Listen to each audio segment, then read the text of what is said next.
안녕하세요. 레벨업 주식회사의 신정규입니다. 오늘 발표를 하게 됐는데요. 이 시간에 여기까지 오셔서 기다려서 들어주시는 분들은 굉장히 AI에 대해서 조예가 깊으실 거라고 생각하고 많은 부분을 생각하면서 좀 빨리 달려보도록 하겠습니다. 오늘 소개드릴 플랫폼은 백엔드.AI라는 오픈소스 플랫폼이고 저희가 한 이제 9년 차에 드는 역사가 오래된 플랫폼이에요. 그래서 이걸 만들면서 여러 가지 있었던 기술적인 부분이나 우리가 해결하려고 했던 문제, 그래서 어떻게 해결을 했고 어떤 부분을 해결을 했는가, 해결하는 과정에서 무엇을 고민했어야 됐던가 이런 것들을 여러분들과 함께 나누어 보는 시간을 갖도록 하겠습니다. 발표 자료는 스피커 덱에 올라와서 링크가 공개될 예정이니까 참고하시고요. 그러면 지금부터 시작해 보도록 하겠습니다. 우선 저희 회사는 2015년에 창업한 회사고요. 2015년에 AI 한다 그래서 굉장히 이상한 소리를 많이 들었던 회사이지만 다행히 지금까지 살아남아서 열심히 하고 있습니다. 저희는 백엔드.AI라는 플랫폼을 오픈소스로 만들고 있고, 이 백엔드.AI의 엔터프라이즈 버전을 대기업이나 연구소, 국가기관에 납품을 함으로써 생존하고 있는 회사입니다. 현재는 삼성전자, KT, LG, 롯데전자가 아니죠. 롯데, CJ, 삼성리서치 등 여러 곳에서 사용이 되고 있고요. 남극 대륙이랑 아프리카를 제외한 대륙들에서 다양한 70개 고객사에서 약 10,000여 대의 GPU를 운영하고 있는 중입니다.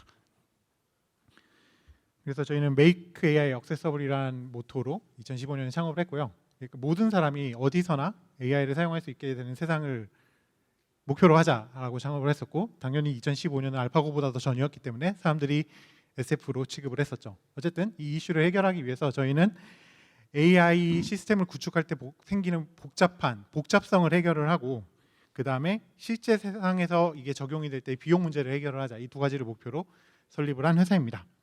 여기까지는 간단하게 회사 소개고요. 그래서 오늘 무슨 얘기를 할 거냐, 우리가 처음 발견한 문제 그리고 그걸 해결하기 위해서 접근했던 방법들에 대해 소개를 드리고, 그래서 저희의 두 번째 접근 방법이었던 백엔드.AI와 이 백엔드.AI를 오케스트레이션하는 솔루션인 소코반이라는 오픈소스 프로젝트에 대해서 소개를 드리겠습니다. 그리고 얘가 왜 우리가 목표로 하는 목표들을 이룰 수가 있게 됐는가, 그런 부분에 대한 기술적인 소개를 간단하게 드리고요. 그 다음에 실제로 그래서 얘가 어떤 걸 필드에서 달성하고 있는가에 대한 소개를 드린 다음에 데모를 보여드리고 마무리를 지도록 하겠습니다. 여러분 소코반 아시나요? 그 푸시푸시, 옛날 한 20년 전에, 여기 좀 나이 있으신 분들은 옛날 스마트폰 전 시절에 보면은 이 피처폰에 들어있던 기본 게임 중에 하나가 있는데 열심히 막 밀어가지고 블록을 원하는 데 집어넣는 게 있어요. 소코반이라는 역사가 좀 된 게임인데, 여기서 이제 이름을 얻어서 저희가 소코반이라고 이름을 붙인 플랫폼입니다. 그럼 우선 문제부터 보죠. 머신러닝과 AI 시스템은 갈수록 복잡해지고 있고 오퍼레이팅의 코스트도 갈수록 커지고 있습니다. 그리고 어마어마한 속도로 발전을 하고 있어요. 무어의 법칙이 속도가 빠르다고 하지만 AI 분야의 속도보다는 훨씬 느립니다. AI는 리서치 필드에서는 해마다 10배 가까이씩 모델 사이즈가 커지고 있고, 거기에 사용되는 컴퓨터 자원도 그만큼씩 커지고 있고요. 그리고 엔비디아는 GPU를 1년 반에서 2년마다 새로운 모델을 계속 찍어내면서 기존 모델들을 계속 도태시키고 있죠.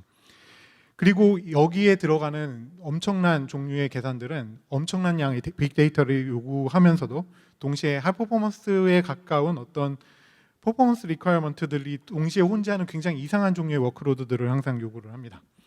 또한 동시에 하이퍼포먼스 컴퓨팅 쪽에도 역으로 영향을 주게 되는데, 하드웨어 레이아웃도 갈수록 복잡해지고 기존에 고려하지 않았던 멀티코어의 이슈라거나 NVMe부터 시작되는 굉장히 초고속 스토리지들의 이슈들과 맞물려서, 그리고 GPU도 어마어마하게 빨리 발전을 하죠. 그래서 이 인프라스트럭처가 예전에는 예를 들면 웹 어플리케이션 서비스 같은 경우는 모든 노드들이 대충 비슷한 종류의 인프라스트럭처를 가지고 그것들의 똑같은 종류의 워크로드를 어떻게 스케일업 하는가가 이슈였다면, 지금은 헤테로지니어스한 굉장히 다양한 종류의 그 자원들을 어떻게 엮어가지고 뭔가 하나의 목표를 위해서 파이프라이닝을 하느냐가 이슈가 됐습니다. 또한 AI 개발 쪽에서도 그런데요, 너무나 빠르죠. 새로운 모델들, 새로운 프레임워크들이 계속 나오고 있고, 그리고 소프트웨어 스택들이 계속 새로 나오기 때문에 이걸 따라가기가 너무나 어려운 상황입니다. 그래서 이런 리소스의 요구 조건이 계속 바뀌는 걸 보면 CPU가 많이 필요한 데이터 프리프로세싱 영역, 그 다음에 GPU가 많이 필요한 모델 트레이닝 영역, 그리고 이 모두에 영향을 끼치는 IO 인텐시브한 굉장히 데이터 파이프라이닝이나 데이터 공급이죠. 네. 프로세싱 영역이 굉장히 많이 존재를 하게 되고요. 동시에 또 GPU끼리 통신을 하게 되거나 노드끼리 통신을 하게 되는 네트워크도 엄청난 병목이 되고 있습니다. 그렇기 때문에 굉장히 다양한 종류의 엑셀러레이션 옵션들이 나오고 있고요. 또한 여기서 돌아가는 소프트웨어 스택들도 엄청나게 다양합니다. 정말 오래된 포트런부터 시작해서 최근에 많이 사용되는 잭스까지 다양한 종류의 소프트웨어 스택이 하나의 플랫폼 위에서 동시에 돌아가야 되는 상황이 되었죠. 그래서 저희가 2025년에는 당연히 이 정도의 복잡도가 아니었고 이런 문제들이 앞으로 발생할 거라고 생각을 하고 창업을 했는데, 그래서 당시에 저희가 주목했던 기술은 컨테이너였습니다. 막 도커가 3년차 되던 시절이고 대부분의 워크로드들이 컨테이너로 올라갈 거라는 희망을 품고 우리는 HPC나 AI 쪽의 분야들의 컨테이너 도입도 굉장히 빨라질 거라고 생각을 했어요. 왜냐하면 컨테이너는 VM과 다르게 그 오리지널 노드의 리소스를 거의 손상 없이 대부분의 리소스의 퍼포먼스를 달성할 수 있으면서도 방가상화와 비슷하게 어느 정도의 격리된 환경에서 다른 사람들과의 그 간섭 없이 멀티 테넌시를 구축할 수 있는 하나의 방법으로 보였기 때문이죠. 당시에 이제 세상에 있었던 거는 뭐 슬럼이라거나 IBM에서 만든 LSF 같은 솔루션들이 있었고 도커가 막 1.7을 치던 시점이었고요. 구글 보그가 발표가 되고 쿠버네티스가 아직 세상에 나오기 전이었습니다. 그리고 엔비디아 도커가 없어서 GPU를 붙일 방법도 없었죠. 이런 상황에서 저희가 회사를 시작을 했는데, 문제는 이 컨테이너로 저희가 프로토타이핑을 해본 결과 그 구글 보그 베타 버전이라거나 뭐 이런 것들을 다 동원을 해봐도 문제가 있는, 퍼포먼스에 문제가 있는 거예요. 예를 들면 슬럼을 써서 우리가 그 완전 생로드죠. 베어메탈 로드를 오케스트레이션, 스케줄링에 더 가깝지만 스케줄링을 할 때는 퍼포먼스 이슈가 별로 생기지가 않아요. 그리고 HPC 쪽은 사실상 표준이고 저희도 학교에 있을 때 이걸 굉장히 많이 썼습니다. 또한 굉장히 세밀하게 자원을 할당을 할 수 있어서 예를 들면 CPU 1번에 붙어있는 램과 거기에 붙어있는 뭐 GPU를 같이 하나의 워크로드로 묶는다 같이 인트라 노드에서의 최적화도 굉장히 사람 손이 많이 가지만 가능해요. 그리고 멀티 테넌스 시큐리티 같은 경우는 사실 굉장히 좀 약하긴 하죠. 이런 것들이 있고, 그리고 노드 셋업 같은 건 좀 자동화가 돼 있어서 뭐 패키징하거나 모듈 같은 개념이 있습니다. 쿠버네티스는 마이크로소프트의 나중에 이제 쿠버네티스가 됐죠. 네, 그 마이크로 서비스를 많이 올리고 많이 접는 게 특화가 되어 있기 때문에 뭐 멀티 테넌시도 잘 되고서 오토 스케일링 쪽에 굉장히 특화가 돼 있지만 문제는 뭐냐면 얘로 하이 퍼포먼스 컴퓨팅을 할 수는 없다라는 겁니다. 왜냐하면 첫 번째로는 너무 많은 부분을 앱스트랙트를 하기 때문에 아래에 있는 연산 자원에 직접 접근을 해서 성능을 끝까지 끌어내는 게 문제가 되고요. 두 번째로는 마찬가지로 굉장히 많은 앱스트랙션이나 파드라는 개념 때문에 우리가 원하는 대로 원하는 리소스를 할당하는 게 굉장히 어려워요. 사실 그런 부분들을 다 인캡슐레이트 하기 위해서 나온 게 쿠버네티스잖아요. 근데 역으로 하이 퍼포먼스 컴퓨팅의 하이 퍼포먼스를 달성하기 위해서는 쿠버네티스의 수많은 앱스트랙션들이 엄청나게 큰 장애가 됩니다. 그래서 사실 HPC나 머신러닝 쪽에서의 쿠버네티스는 편의성 때문에 쓰지 속도 때문에 쓰진 않아요.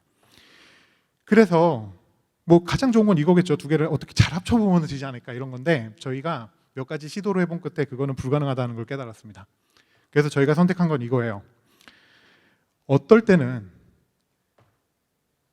우리가 필요로 하는 것보다 더 많이 상대적으로 발전을 했기 때문에 이것들로 우리가 원하는 대로 돌리기 위해서 더 많은 노력이 필요하다는 거죠.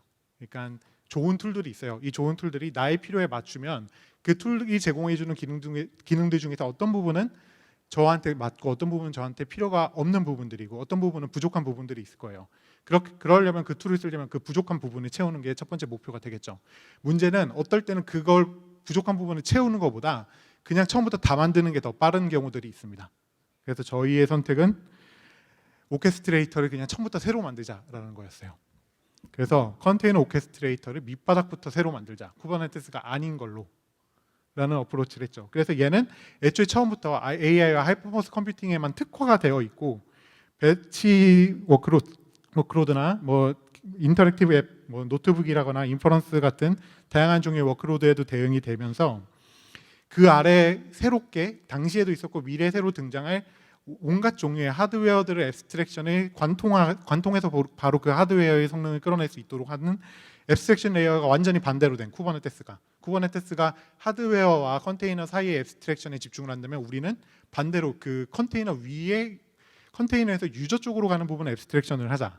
성능은 최대한으로 달성하고 사용자의 편의도는 최대한으로 높여보는 식으로 설계를 하자라는 거였고요. 그 마지막으로는 쿠버네티스는 기본적으로 갖춰진 거는 정말로 컨테이너 오케스트레이터만 있기 때문에 뭐 멀티 유저 상황에서의 유저 관리라거나 아니면 리소스 매니지먼트라거나 이런 부분들에 대한 부분이 굉장히 많이 빠져 있습니다. 다 서드 파티를 쓰게 되어 있죠. 그런 부분들을 만들어서 넣자. 아예 네이티브로. 그래서 이걸 만들었을 때의 장점은 엄청나게 빠르게 결과를 달성할 수 있고 엄청나게 커스터마이저블 할 수 있을 거예요. 앱스트랙션 레이어가 완전히 다르니까. 단점은 뭐냐면 이제 지금 현재 다양한 종류의 쿠버네티스 에코시스템을 인티그레이션 할 때는 좀 힘들겠죠. 하지만 마찬가지로 우리 도커가 있기 때문에 그런 부분을 해결할 수도 있습니다. 이러한 목표를 가지고 만들기 시작했던 게 backend.ai입니다. 그리고 그 핵심이 되는 건 소코반이죠. 원래 소코반은 소코토코반이라는 이름이 아니었고요. 최근에 이름이 바뀐 건데 이 소코반 게임, 이 블록을 밀어서 원래 위치로 컨테이너로 옮기는 이 게임에서 힌트를 얻은 겁니다. 최대한 좁은 공간에 최대한 많은 컨테이너를 구겨 넣는 그런 것을 해주는 플랫폼을 만들자라는 거였고요. 가장 큰 차이는 얘는 파드가 없습니다. 그 컨테이너들이 돌아가는 베어메탈들이 있으면 그 베어메탈을 통째로 하나의 풀로 쓸 수도 있고 아니면 우리가 로지컬한 풀을 관리자가 마음대로 만들 수도 있습니다. 파드를 만들고 부수고 하는 그 과정이 아예 없는 거예요. 그래서 우리는 리소스 그룹이라는 추상화된 그룹이 있긴 하지만 그걸 뭐 필수적으로 요구하는 건 아니고요. 물론 이제 리전이 완전히 다른 경우 인터내셔널하게 리전이 갈라지는 경우는 보통 리소스 그룹으로 레이턴시 때문에 나누지만 기본적으로 이 파드가 없습니다. 그래서 어마어마하게 유연합니다. 그래서 컴퓨터 세션은 어느 곳에나 어떻게든 배치가 될 수 있고 그것은 커스텀 사람이 직접 제어할 수도 있고 스케줄러가 자동화를 하기도 하고요. 그리고 또한 그 스케줄러 자체도 플러그인으로 되어 있어서 뭐 휴리스틱하게 피포를 한다거나 아니면 도미넌트 리소스 페어니스를 통해서 빈 공간에 잘 자원을 구겨 놓도록 할당을 한다거나 아니면 사용자가 직접 거기다가 뭐 경우에 따라서는 머신러닝을 직접 집어넣어서 그 어댑티브하게 컨테이너를 재배치하는 알고리즘을 구겨 넣기도 합니다. 그리고 기본적으로 멀티테넌시를 처음부터 고려를 하고 만들어졌기 때문에 굉장히 다양한 환경에서 사용자들이 서로 격리된 환경을 가지고 뭐 예를 들면 스토리지를 서로 공유를 한다거나 아니면 나만의 스토리지를 가진다거나 아니면 내가 그룹을 만들거나 프로젝트를 만들 때 그 프로젝트 와이즈 된 스토리지를 만든다거나 하는 다양한 종류의 그런 인티그레이션들이 기본적으로 시스템에 녹아들어 있습니다. 그리고 이걸 바탕으로 다양한 종류의 플러그인 아키텍처가 있어서 싱글 사인온 플러그인을 통해서 여러 뭐 회사들이나 아니면 조직에 붙이거나 아니면 키스톤 인티그레이션을 통해서 오픈스택 플랫폼과 인티그레이션을 하거나 하는 식의 시나리오가 가능하죠. 그래서 컴포넌트를 디자인할 때는 기본적으로 저희가 고려했던 거는 편의성보다는 처음엔 속도였고요. 속도가 어느 정도 완성이 된다면 편의성을 고려를 했습니다. 그리고 어떤 우리가 원하는 잡을 던질 때 이게 클러스터 레벨에서 최적화를 하는 거, 그 다음에 노드 하나의 안에서 최적화를 하는 이 두 단계의 스케줄러가 별도로 돌아가면서 자원을 최적화를 하게 되고요. 그 다음에 잡 서버 시스템이란 개념이 있어서 뭐 예를 들면 도커 컨테이너를 운영을 할 수도 있고 컨테이너들을 운영할 수도 있고요. 또는 쿠버네티스가 있으면 뭐 그 파드를 실제로 여기다 붙일 수도 있습니다. 그 다음에 오픈스택 VM 팜이 있다고 하면 오픈스택 VM을 알파 버전으로 붙일 수도 있죠. 그러니까 엄밀하게 말하면 얘는 컨테이너만 오케스트레이션 하진 않습니다. VM도 오케스트레이션 어느 정도 하는 기능들이 갖춰지고 있는 중이에요. 그리고 다양한 종류의 하드웨어 억셀러레이션 테크놀로지들을 바로 붙일 수 있도록 추상화를 미리 해두고 그 추상화에 맞춰서 플러그인을 바로 만들면 디바이스를 바로 노출시켜주는 식, 또는 경우에 따라서 저희가 만든 뭐 엔비디아 GPU 플러그인 같은 경우는 GPU 드라이버를 가상화함으로써 GPU를 여러 개로 쪼개거나 하는 것들도 제공을 합니다. 그래서 이걸 이 소코반을 기반으로 만들어진 토탈 플랫폼이 backend.ai고요. 얘는 오픈소스 플랫폼이고 누구든지 쉽게 설치를 할 수 있으면서도 현재 전 세계에서 가장 빠른 성능을 달성하는 플랫폼 중에 하나이면서 동시에 제한된 자원에 굉장히 많은 워크로드들을 구겨넣는 데 특화가 되어 있습니다. 또한 그 사용자가 직접 매니지하지 않아도 관리자가 예를 들면 아이튠즈에서 우리가 뭐 플레이리스트 만들듯이 규칙에 따라서 어떤 세션들을 자동으로 죽여라, 뭐 어떤 걸 새로 살려라 이런 식으로 굉장히 다양한 설정을 자동화를 해둘 수가 있고요. 그래서 예를 들면 누가 반나절 동안 내버려둔 세션을 자동으로 죽인다거나 뭐 이런 종류의 시나리오들이 실제로 적용이 되죠. 그리고 굉장히 많은 엔터프라이즈에서 지금 사용이 되고 있고 물론 여기저기서 많이 죽지만 엔터프라이즈 그레이드로 사용이 되고 있습니다. 그래서 오픈소스고 모노레포로 관리가 되고 있으면서 기본적으로 x8664랑 ARM64 버전을 동시에 내놓고 있습니다. 그래서 지금 사용하고 계신 플랫폼이 ARM 기반이라고 해도 똑같이 설치를 해서 사용을 하실 수 있고요. 올해 3월부터 리스크5를 일부 보드에 대해서 지원을 하기 시작했습니다. 그리고 리눅스나 맥OS나 뭐 윈도우즈 같은 경우는 그 윈도우즈 리눅스 서포트 시스템을 통해서 지원을 하고 있고요. 그다음에 베어메탈에 직접 깔 수도 있고 오픈스택에 깔 수도 있고 도커나 판맨 중에 하나를 선택해서 사용을 할 수도 있고요. 그래서 다양한 종류의 그 컨테이너 솔루션들과 같이 인티그레이서 사용할 수도 있습니다. 기본적으로 파이썬의 최신 버전을 요구를 하고요. 자기가 파이썬을 안고 설치가 되기 때문에 내 컴퓨터에 뭐 파이썬을 추가로 설치하는 경우는 뭐 별로 없습니다. 그래서 첫 번째 버전은 2015년 파이콘에서 발표를 했었고 오픈 소스화는 2017년 말에 했었고요. 그 다음에 오픈스택 레디는 2018년에 이 오픈 인프라 데이즈 서울에서 발표를 했었습니다. 그리고 기존에는 이 전체 플랫폼의 컨테이너 파일럿이라고 부르는 부분이 소코반으로 리브랜딩이 작년 말에 됐고 현재는 굉장히 많은 곳에서 많은 종류의 GPU들을 여러 기술 파트너들과 함께 돌리고 있습니다. 그래서 이렇게 생긴 플랫폼이고요. 얘가 이제 컨테이너 파일럿 뭐 다르게 보면 쿠버네티스 역할을 하는 애라고 볼 수 있겠고 실제로 컨트롤하는 게 VM에 있는 그 도커 컨테이너 또는 베어메탈에 있는 도커 컨테이너 또는 VM에 있는 컨테이너디나 아니면 쿠버네티스 팟을 실제로 관리를 할 수도 있습니다. 또한 스토리지는 다양한 종류의 벤더들을 여기에 연동을 해서 이 스토리지 프록시라고 부르는 I/O 스토리지 I/O에 특화된 전용 서버가 여기에 있는 그 네트워크 액세스 스토리지와 여기에 있는 워크로드 간의 연결을 도맡아서 하게 됩니다. 그래서 뭐 구조는 이렇게 생겼는데요. 그래서 집에서 내가 많이 실제로 해보고 싶다 그러면 이렇게 클론을 해서 이렇게 인스톨 데브라고 하면 오픈스택에 데브 스택을 설치하듯이 간단하게 내 컴퓨터에 깔 수 있습니다. 여러분들이 리눅스나 맥OS를 사용하시는 분들은 이걸로 설치가 되실 거고요. 도커는 미리 깔아 놓으시는 걸 추천합니다. 윈도우는 버전마다 조금씩 다른 것 같아요. WSL2에서 일반적으로 되기는 하는데 네, 사람들이 제일 헤매는 게 도커를 윈도우 쪽에 깔고 리눅스 서브 시스템에서 이걸 깔 때 좀 고생을 하시고요. 프로덕션에서는 이건 지금 소스로 설치를 하는 거고 프로덕션에서는 이렇게 PIP로 바로 설치를 할 수도 있습니다. 자, 그럼 이제 기술적인 부분으로 들어가 볼게요. 여기까지 제가 대충 말씀드렸으니까 뭐 여러 가지 커버할 수 있는 부분들이 있는데 뭐 기본적으로 커팅 엣지 기술들이 여러 가지 있지만 시간상 오늘은 요거 5개만 설명을 드릴 거예요. 첫 번째로 멀티레벨 스케줄러입니다. 스케줄러가 2개입니다. 하나는 전체 워크로드를 다 돌리기 위해서 필요한 스케줄러가 있고 이건 클러스터 스케줄러로서 하나가 존재할 수도 있고 리소스 그룹마다 하나씩 존재할 수도 있어요. 그리고 이 컴퓨터 노드에 들어가면 노드별로도 스케줄러가 하나씩 있습니다. 그래서 이 클러스터 레벨 컨테이너 스케줄러가 하는 일은 그 워크로드의 덴시티를 전체 시스템, 뭐 노드가 100개나 뭐 몇백 개가 되는 경우에 그 전체 시스템에 대해서 워크로드를 조정을 하고요. 예를 들면 전력 문제가 있는 곳이라면 최대한 넓은 범위로 워크로드를 퍼뜨린다거나 아니면은 네트워크의 호핑을 최대한 적게 하기 위해서는 네트워크 호핑이 가장 적은 쪽으로 한쪽으로 워크로드를 몬다거나 이런 종류의 다양한 종류의 스케줄링을 컨트롤을 합니다. 그리고 이 스케줄러 자체도 플러그인으로 되어 있기 때문에 사람들이 내가 나의 필요에 의해서 만들어서 집어넣을 수도 있고요. 그래서 기본적으로는 이렇게 3가지 스케줄러가 들어 있습니다.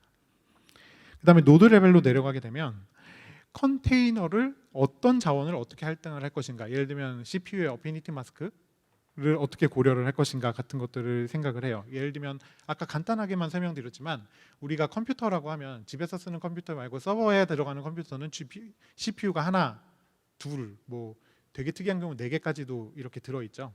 그래서 여러 CPU들이 있고 그 CPU들이 별도의 PCI 익스프레스 레인을 갖고 있기 때문에 그 PCI 익스프레스 레인에 직접 연결된 디바이스들과 당연히 통신이 훨씬 빠릅니다. 그렇지 않으면 인터 CPU 커넥션이 이제 CPU 종류마다 다르지만 그걸 타게 되고 또한 AMD를 사용하는 경우에는 그 인피니티 패브릭을 타고 가는 순간부터 속도가 느려지고 레이턴시가 생기는 이슈가 있기 때문에 그것들을 고려해야 되는 경우들도 있죠. 얘는 그런 것들을 알아서 담당을 합니다. 워크로드의 종류가 들어오게 되면 가능하면 같이 묶여있는 CPU나 GPU나 또는 NVMe가 달려있는 경우에는 GPU 다이렉트로 액세스하기 위해서 같이 할당을 하고요. 그러니까 우리가 슬럼을 사용할 때 수동으로 이런 CPU 셋에 맞춰주는 것 같은 역할들을 얘가 대신하는 거죠. 그리고 이걸 지원하기 위해서 다양한 종류의 익스텐션이 같이 붙어 있는데 예를 들면 NVIDIA의 CUDA, AMD의 ROCm이나 구글 클라우드에 설치된 경우에는 TPU 그리고 그래픽과 IPU에 대해서 다양한 종류의 기기 최적화 익스텐션을 지원을 하고 있고 또한 이제 NVML이나 누마를 사용해서 누마 토폴로지를 직접 액세스를 해서 그 토폴로지에 맞게 자원을 할당을 합니다. 또한 원격의 데이터가 있는 경우에 그 데이터를 액세스하기 위해서 이제 GDS라고 부르는데 GPU 다이렉트 스토리지를 통해서 데이터를 액세스할 수 있도록 CPU를 거치지 않는 RDMA 채널을 통해서 GPU가 바로 인피니밴드 카드를 타고 원격에 있는 스토리지에 접근하는 방식을 지원을 하죠. 이런 걸 자동으로 오토 컨피그레이션을 합니다. 그 다음에 이제 다이나믹 GPU 얼로케이션인데 제가 시간상 좀 빨리 말씀을 드릴게요. 저희는 GPU를 가상화하는 기술을 이제 한밀 특허로 가지고 있고 GPU 가상화를 드라이버 레벨에서 수행을 하고 있습니다. 그래서 하나의 GPU를 여러 개의 GPU, 뭐 많게는 20개, 30개, 뭐 마음에 가는 대로 쪼갤 수는 있지만 가능하면 그 섀도우 유닛보단 적어야겠죠. 예, 그렇게 쪼개서 할당을 할 수 있기 때문에 기존에 뭐 쿠버네티스 팟 베이스로 우리가 GPU 얼로케이션을 했을 경우에는 이 GPU를 할당하는데 굉장히 플렉서빌리티가 떨어져요. 예를 들면 이렇게 파드 단위로 일단 할당을 하는 컴피그가 다르죠. 그래서 극단적인 경우에는 워크로드 하나마다 파드를 만들었다 지웠다 하는 경우들도 있습니다. 굉장히 비효율적이죠. 저희 같은 경우는 애초에 파드가 첫 번째로 없기도 하고 GPU 자체도 플루이드한 자원으로 다루고 있기 때문에 경우에 따라서 그 GPU 자원을 가상화를 해서 어떤 종류의 워크로드로 할당을 하고 또한 이게 AutoML이라고 자체적으로 머신러닝을 설계하는 워크로드의 경우에는 그 워크로드의 유틸라이제이션에 따라서 이 GPU 유틸라이제이션 메모리도 포함을 합니다. 그 할당량을 조정을 하는 식으로 굉장히 다양하게 할당을 하게 됩니다. 그리고 또한 세션이 더 이상 자원을 사용하지 않는 경우에는 그걸 자동으로 수거를 하죠. 그리고 아까 설명드린 것처럼 루마어웨어하게 다양한 종류의 자원들을 붙인다거나 이런 식으로 할당을 하게 됩니다. 이걸 사용해서 저희가 이제 웨카라고 하는 그 초고속 스토리지를 만드는 벤더가 있는데요. 여기랑 같이 협업을 해서 GPU라이스 스토리지를 실제로 그 필드에서 구현을 했고요. 그래서 뭐 누마노드가 보통은 뭐 1, 2 정도인데 경우에 따라서 4나 8도 있습니다. 필드에 가면 그런 것들에 대해서 다양한 종류의 아비트러리 넘버에 대해서 이렇게 웨카 같은 경우는 정말로 GPU가 붙은 그 누마노드 번호 인덱스에 맞는 CPU와 GPU와 뭐 그 인피니밴드 카드까지의 컨피그레이션 셋을 요구를 해요. 그런 걸 자동화를 합니다. 또한 다양한 멀티노드 트레이닝을 할 때 그 관련된 모든 환경 설정과 버추얼 네트워크를 별도로 설정을 하고요. 예를 들면 내가 100노드를 사용해서 트레이닝을 하겠다 그러면 옵션에서 100노드를 주고 뭐 한 노드당 자원을 주면은 뭐 알아서 컨피그를 하고 그 안에 자동으로 자기들끼리만 액세스할 수 있는 프라이빗 네트워크를 만들고 환경 변수를 통해서 그 현재의 컨피그레이션을 노출함으로써 모든 노드들을 사용해서 이제 뭐 딥스피드나 아니면 호로보드를 통해서 멀티 트레이닝을 하도록 지원을 하고 있습니다. 이걸 사용해서 뭐 384개의 GPU를 사용해서 뭐 라지 랭귀지 모델을 트레이닝하거나 하는 것들이 필드에서 실제로 많이 하고 있습니다. 마지막으로는 이 에이전트 백엔드가 헤트로지니어스하게 바꿔붙일 수가 있기 때문에 저희가 직접 만든 지금까지 말씀드린 그런 기능들이 들어있는 이 에이전트가 아니더라도 예를 들면 이미 내가 쿠버네티스 클러스터가 있다 그런 경우에는 쿠버네티스 클러스터를 그냥 붙일 수 있게도 해드립니다. 뭐 GPU 가상화는 적용이 안 되겠죠. 그렇긴 하지만 기존에 있는 쿠버네티스 뭐 CPU 관련된 노드 그 워크로드들을 쿠버네티스로 계속 운영을 하면서 GPU 쪽을 더 최적화된 뭐 백엔드.ai 에이전트를 붙인다거나 또는 뭐 점진적으로 이전을 한다거나 뭐 경우에 따라서 다양한 종류의 컨피그레이션으로 쓸 수 있게 지원을 하고 있고요. 그다음에 올해 가을의 목표로 이 백엔드.ai 자체도 API 레벨에서 쿠버네티스랑 호환이 돼서 쿠버네티스를 사용하듯 뭐 쿠버네티스용 클라이언트를 통해서 백엔드.ai 조작을 할 수 있도록 하는 걸 지원을 할 예정입니다. 현재 API 컨포먼스를 준비하고 있습니다. 그다음에 뭐 에어플로우나 MLflow 같은 경우는 자체적으로 컨트롤을 하고요. 뭐 에어플로우 같은 경우는 익스큐터로 백엔드.ai를 사용할 수도 있고 태스크로 사용할 수도 있고요. 또 MLflow 같은 경우는 MLflow의 다양한 종류의 버전을 백엔드.ai 위에서 바로 돌릴 수도 있고요. 또는 저희가 직접 만든 패스트트랙이라는 플랫폼도 있습니다. 그래서 그 플랫폼 간단하게 보고 필드 스터디를 설명드리고 마감을 하겠습니다. 이건 이제 GUI고요. 여러분들이 아까 보여드렸던 스크립트로 설치를 하게 되면은 서버를 4개 띄우라는 게 나오는데 그 중에 하나가 웹 서버입니다. 그래서 웹 서버를 띄우게 되면 이런 식의 뭐 사용자용 웹 서비스가 뜹니다. 그래서 세션을 실행을 하거나 하는 것들을 해볼 수가 있고 이거 외에 뭐 이제 관리자용 컨트롤 패널이라거나 대시보드 같은 거는 또 별도로 있습니다. 그래서 대충 이렇게 자원 양을 고르거나 관리자가 미리 설정한 걸 골라두거나 아니면 내가 직접 그냥 나한테 할당된 자원 안에서 적당히 자원을 정하고 뭐 확인을 한 다음에 런치를 누르면 바로 세션이 시작이 됩니다. 그래서 그 세션 안에서 사용 가능한 앱들을 보고 거기서 바로 뭐 터미널을 띄운다거나 아니면은 주피터 노트북 같은 걸 실행할 수도 있고요. 아까 시작할 때 마운트한 그 스토리지들이 세션 안에서 바로 보이게 됩니다. 그래서 거기 들어가서 바로 코드를 실행을 하거나 거기 보관을 계속 할 수도 있죠. 그래서 이게 뭐 가장 기본적인 사용 예고요. 그래서 지금은 이 GPU 가상화가 돌아가는 상황에서 코드를 돌렸을 때의 데모고요. 또 뭐 그냥 코드 서버를 사용을 해서 그 비주얼 스튜디오 코드 익스피리언스를 그대로 사용할 수도 있습니다. 다양한 종류의 앱들이 지원이 되고 있고요. 뭐 R 스튜디오라거나 아니면 또 주로 쓰는 거 MLflow도 저는 NNI도 자주 사용을 하는 편입니다. 뭐 이건 이제 관리자용으로 간단한 기능들을 이 웹 UI 안에서도 지원을 하는데요. 복잡한 기능은 컨트롤 패널이라는 별도의 프로젝트에 포함이 되어 있어요. 네, 저희가 망하지 않는 이유는 그 컨트롤 패널은 오픈 소스가 아니기 때문입니다. 물론 만들 수도 있어요. 모든 API가 노출이 되어 있기 때문에 별도로 그 컨트롤 패널 같은 것을 직접 만들 수도 있긴 합니다. 하지만 저희는 만들어서 가지고 있죠. 기본적인 관리는 여기서 다 제공을 하고요. 네. 굉장히 많은 옵션들이 CLI로 가능합니다. CLI로는 훨씬 더 많은 옵션들이 있습니다. 그리고 이건 이 위에서 들어가는 패스트 트랙이라는 그 MLOps 플랫폼이에요. 그래서 드래그 앤 드랍으로 뭐 적당히 리소스를 할당을 하고 어떤 명령을 실행할지 정한 다음에 그것들을 파이프라이닝하고 뭐 클로닝을 한다거나 아니면은 A/B 테스트를 한다거나 재활용을 하는 식으로 또는 그 파이프라인을 통째로 익스포트를 해서 코드만 익스포트하거나 또는 데이터를 포함해서 익스포트해서 다른 그 백엔드 AI 클러스터에서 바로 사용할 수 있도록 하는 것도 지원을 합니다. 얘는 이제 작년 9월에 정식 버전이 처음으로 나왔고 현재는 22.03 발표 후에 20.09를 준비하고 있는 중입니다. 저희가 6개월마다 새로운 버전을 릴리즈하고 있고요. 그래서 이렇게 실행을 하면은 누가 어디서 어떻게 실행되고 있는지 모니터링을 할 수 있고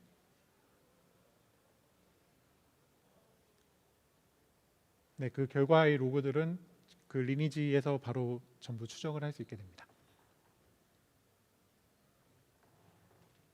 이렇게 간단하게 데모였고요. 그럼 이제 필드 스터디를 보면은 뭐 프랙티컬하게는 보통은 고가용성 구성을 해야 되기 때문에 아까 설명드린 매니저가 3대 이상 뭐 또는 거기에 들어가는 데이터베이스라거나 레디스라거나 etcd가 전부 다 뭐 2대에서 3대 이상의 고가용성 구성이 들어가게 되고 그런 것들로 이제 세팅을 하게 되죠. 또한 그 스토리지 패브릭이 따로 있고 이제 컴퓨터 패브릭이 따로 있고 뭐 다 패브릭이 보통 4개 정도가 있는 것이 엔터프라이즈의 표준 구성입니다. 그래서 그 유저 패브릭이 있고 컴퓨터 패브릭이 있고 GPU 커넥션이겠죠. 그다음에 스토리지 패브릭은 보통 인피니밴드로 그 경우에 따라서 다르지만 연결을 하고요. 그다음에 마지막으로 그 컨트롤 패브릭이 따로 있습니다. 그래서 이걸 통해서 달성한 것 2가지를 설명을 드리면 이 라지 랭귀지 모델을 트레이닝해서 이론상 가능한 최대 성능을 달성한 케이스입니다. 이 뭐 어떻게 메가트론 딥스피드를 사용해서 얘가 그 A100가 이론상 달성 가능한 플롭스가 150 테라플롭스인데 그래서 145.39랑 145.50을 달성을 했고요. 이걸 달성을 했을 때 슬럼으로 최대한 옵티마이즈를 한 것과 1% 미만의 차이가 났습니다. 당연히 편의성은 어마어마하게 큰 차이가 나죠. 둘 사이에. 그래서 자동으로 GPU-GT 네트워크 컨피그레이션도 하고요. GPU 다이렉트 스토리지도 컨피그레이션 합니다. 여기서 이 속도를 달성할 수 있었던 2번째 이유는 얘 때문인데 이제 그 GPU 다이렉트 IO를 직접 지원을 해요. 그래서 클러스터 레벨에선 전 세계에서 최초로 지원하는 솔루션이고 그래서 초당 150기가로 그 데이터 피딩을 할 수 있는 걸 데모를 했습니다. 그래서 얘 같은 경우는 뭐 스토리지 노드가 마지막엔 17대가 됐는데 이 17대의 스토리지 노드에서 그 GPU들이 거기에 인피니트 밴드로 접속을 해서 바로 패러렐하게 데이터를 땡겨가는 식으로 동작을 하죠. 그래서 아예 데이터 패브릭용 인피니트 밴드가 따로 있고 GPU용 인피니트 밴드가 8개가 달려 있고 그래서 인피니트 밴드 카드가 보통 한 10대 정도 달린 머신들로 테스트를 한 겁니다. 그래서 얘는 지금 영국의 사이트에서 운영이 되고 있는 중이고요. 예.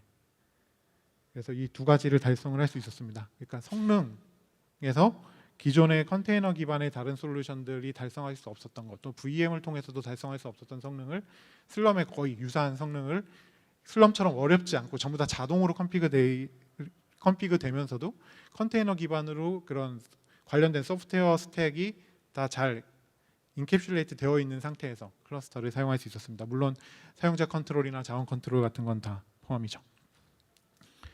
그래서 이제 정리를 하면은 저희는 이 슬럼 같은 컨테이너 오케스트레이터를 만들고 싶었는데 쿠버네티스로는 불가능하다고 생각을 해서 처음부터 클러스터용 AI용 오케스트레이터를 설계를 해서 만들었습니다. 그리고 얘는 또 파이썬으로 돼 있어서 쉽게 해킹이 가능하고요. 누구든지 쉽게 컨피그나 수정이 가능하고요. 그리고 굉장히 다양한 종류의 한계들을 넘어설 수가 있었고요. 그 다음에 이걸 사용해서 수많은 자원들, 오늘은 설명 안 드렸지만 다양한 종류의 NPU를 포함해서 이런 것들을 인테그레이션을 하고 그것들의 성능을 끝까지 끌어내는 다양한 종류의 실험들을 할 수 있었습니다. 실험은 아니고 실제로 필드에서 그렇게 돌고 있고요.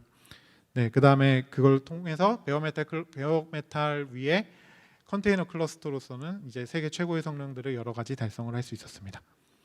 네, 제가 얘기를 하면서도 지금 말을 하면서도 계속 후회가 되는 거예요. 아, 내가 지금 무슨 얘기를 하고 있나.